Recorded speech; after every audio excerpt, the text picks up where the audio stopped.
Salve Bapak Ibu dan saudara-saudari yang terkasih dalam Kristus.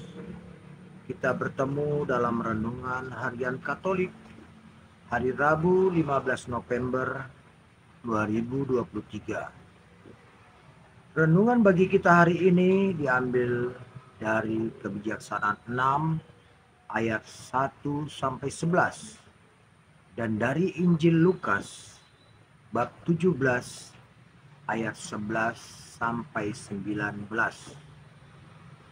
Bapak, Ibu, dan saudara-saudariku yang terkasih, tahun ini di negeri kita memasuki tahun politik, di mana kita akan memilih pemimpin-pemimpin di negeri kita, memilih presiden, memilih wakil-wakil rakyat di tingkat 1, tingkat 2, dan di pusat. Kita memilih para pemimpin ini dengan asas demokrasi. Ada slogan yang mengatakan Vox Populi, Vox Dei. Artinya, suara rakyat yang memilih para pemimpin itu adalah suara Tuhan. Dengan slogan ini, artinya jabatan yang diraih oleh para pemimpin yang terpilih nanti adalah jabatan yang diberikan Tuhan kepada para pemangku jabatan kepemimpinan tersebut. Bapak, Ibu, dan saudara-saudariku yang terkasih, dalam bacaan pertama dari kitab Kebijaksanaan bagi kita hari ini, Allah mengingatkan khusus kepada para pemimpin agar para pemimpin dapat menjalankan tugas kepemimpinannya dengan didasari oleh kebijaksanaan. Sebab kepemimpinan tanpa kebijaksanaan akan membawa petaka bagi pemangku jabatan itu sendiri dan juga bagi orang-orang yang di dalam kepemimpinannya. Bapak, Ibu, dan saudara-saudariku yang terkasih, di antara kita juga tentu mempunyai posisi sebagai pemimpin, baik itu dalam rumah tangga, di dalam komunitas masyarakat, komunitas gereja. Kita mempunyai posisi sebagai pemimpin. Namun, bila kepemimpinan kita itu tidak didasari dengan kebijaksanaan, maka keluarga, komunitas yang kita pimpin itu pun akan amburadul. Sebab kepemimpinan tanpa kebijaksanaan akan membawa kita kepada sikap pemimpin yang semena-mena, yang tidak peduli dengan situasi dan keadaan yang kita pimpin. Dan akhirnya komunitas atau keluarga yang kita pimpin akan mencari hancur. Bapak, Ibu, dan saudara-saudariku yang terkasih,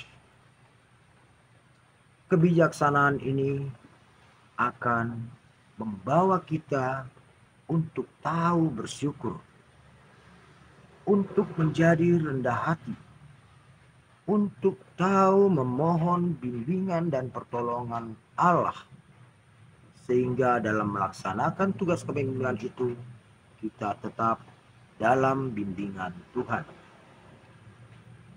Dalam Injil Tuhan bagi kita hari ini, Yesus bertemu dengan 10 orang yang menderita sakit kusta. Mereka berseru-seru kepada Yesus memohon kesembuhan. Karena belas kasih, Yesus menyuruh mereka pergi, dan di dalam perjalanan mereka semua tahir. Dari 10 orang yang menderita sakit kusta ini, 1 orang kembali kepada Yesus. Sebab ia melihat di perjalanan tubuhnya telah sembuh dari penyakit kusta itu.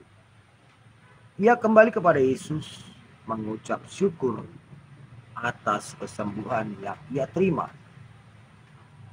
Sikap seorang yang kembali ini adalah rasa syukur karena ia telah tahir dari penyakitnya. Namun yang 9 lagi bukan berarti mereka tidak sembuh. Mereka juga sembuh dari penyakitnya. Tapi mereka tidak kembali kepada Yesus untuk mengucap syukur. Bapak, Ibu, dan saudara-saudari yang terkasih dalam Kristus, kita juga dalam kehidupan kita telah menerima berkat dari Tuhan. Tapi masih banyak di antara kita yang belum menyadari berkat Tuhan itu dan tidak mau datang kepada Yesus untuk bersyukur. Sikap seorang penderita kusta yang kembali kepada Yesus menjadi teladan bagi kita. Bagaimana ia dengan bijaksana setelah menerima berkat Tuhan, yaitu berkat kesembuhan bagi dirinya, dengan kebijaksanaan dan bimbingan Allah, ia pun kembali kepada Yesus untuk mengucap syukur. Karena kebijaksanaan ini, Yesus pun menganugerahkan keselamatan kepadanya. Ia telah sembuh dan ia pun mendapat berkat keselamatan. Yang 9 lagi juga mendapat kesembuhan, mendapat berkat kesembuhan. Namun mereka karena tidak bijaksana menanggapi berkat Tuhan tersebut, mereka pun tidak mendapat berkat keselamatan dari Yesus. Bapak, Ibu, dan saudara-saudariku yang terkasih, dalam renungan bagi kita hari ini, Allah ingin kepada kita agar kita dalam posisi sebagai pemimpin dimanapun kita berada, agar kita selalu menjalankan kepemimpinan kita itu dengan kebijaksanaan di dalam bimbingan Allah. Begitu juga dalam menerima segala berkat Tuhan, baik itu dalam prestasi, baik itu dalam kesehatan, rezeki, dan sukacita yang kita terima.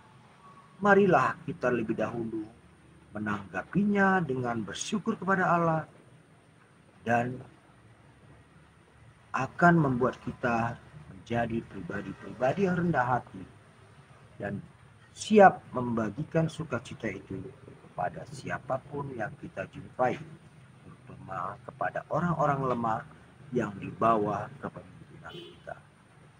Semoga renungan Tuhan bagi kita hari ini membuat kita semakin bijaksana menanggapi segala berkat dan kasih Allah kepada kita.